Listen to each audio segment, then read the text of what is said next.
Okay, thank you so much for joining us with Eco Advance.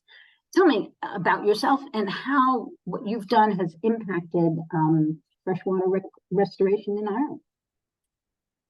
Thank you very much. I've been working in the voluntary and community sector for the last 5 years with a group called Corrib Beo based in Galway, but we'll come back to that perhaps in a minute. Before that, I worked in various state agencies for the last 30 plus years, and in particular in the Marine Institute and the Irish EPA. And when I was in the EPA, which was in the years 2008, 2018, group of us, helped to reorganize the approach to water management in Ireland and brought in what we call a 3-tier governance structure, because we could see that you needed to have policy coordination at a top level and then technical coordination. So the EPA and the other really good technical scientists around Ireland to work together across organizational boundaries.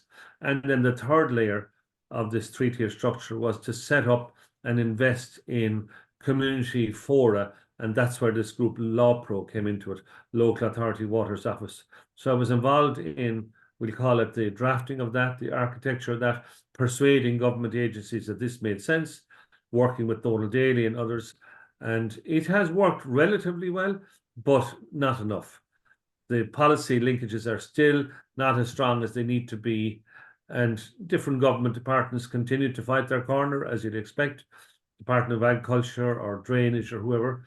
And then at a local level, yes, we're learning lessons in Ireland. We are, I think, making some good strides, but the scale of it is not sufficiently large.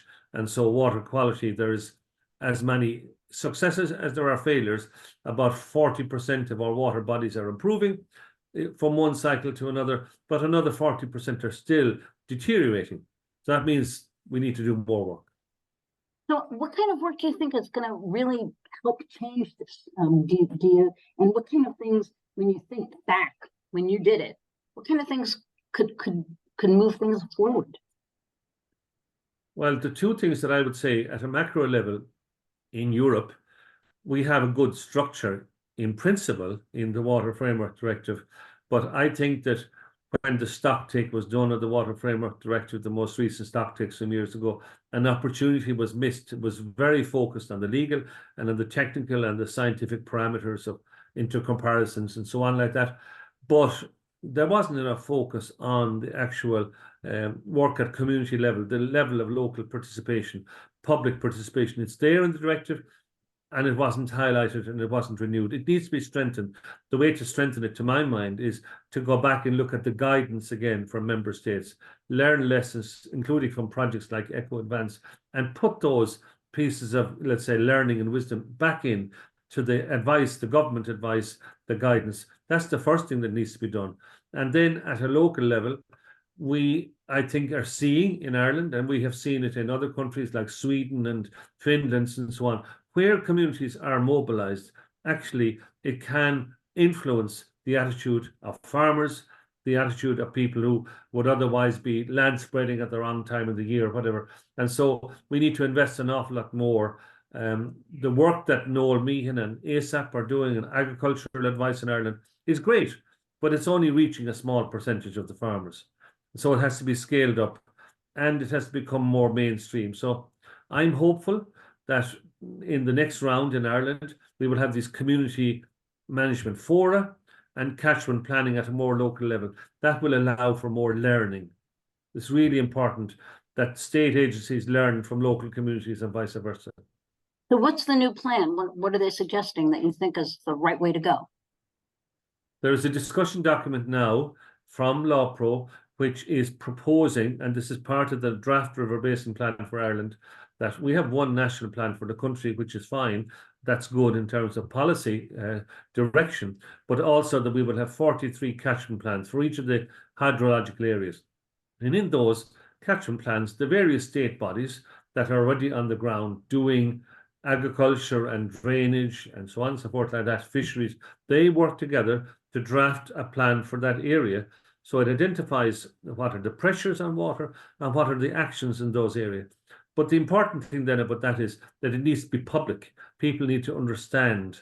And so in addition to 43 catchment plans, the idea is to have community fora where these plans can be discussed. Now, it's a bit slow, it's a bit cautious. There's a pilot phase for 2 years. We need to go a little bit further and quicker with it, in my opinion. But I'm encouraged that the fact that it's there, and it'll give an opportunity for social learning. I'm a great believer in this notion. Albert Bandura wrote about social learning. You learn by doing. You learn by being engaged in projects, communities and groups. And the state can learn from local communities and vice versa. But we need people to organize that as well as the structures. So who would organize that? Now, when you think about where you were 20 years ago, who has do you think it's a new generation of new skills, Gen Z, people who are across areas, who kind of aren't necessarily catchment scientists and aren't necessarily bureaucrats, but have some kind of role to move across? Yes, I do exactly think that, Phyllis. Not sure that it all has to be Gen Z. I think that Gen Z and some old timers, the likes of the Donald Dailies of the world, have a crucial role as well in providing what I would call thought leadership and, giving, we'll call it the intellectual, let's say, basis or rationale for this work on catchment science. But the skill set that's needed is if you imagine a city like Galway, we have a city council, county council, where they're good technical people, but a lot of them are engineers, or some of them may be ecologists, but in effect, people working for state organizations. And their workday is basically programmed. And so there isn't the space or the time or the encouragement to be engaged in community activities. So we need the likes of LawPro, what they're hiring, what I've observed, is community water officers who are boundary spanners, who can integrate. It's a particular skill. It takes time. It doesn't happen overnight. But for sure, it's doable and it's essential, whether we're talking about water or climate or nature. The restoration work, the kind of attitude change, mindset change, involves communities working with the state, working with their local authorities in ways that encourage listening to each other. And the facilitators who organize those meetings and who encourage people to go to them, and who encourage bureaucrats, look, this is worthwhile going to. I've seen it work. I've seen it work with LawPro and with ASIP in Ireland, but at a very small scale. And those skill sets have to be valued. And we need to encourage people to think, yes, this is a kind of work that needs to be done. But also it needs to be funded. It costs money. This is resource-intensive work. What about the education system? Where do they kind of feature in your thoughts about how to move things forward? The education system in Ireland produces highly trained, specialized people.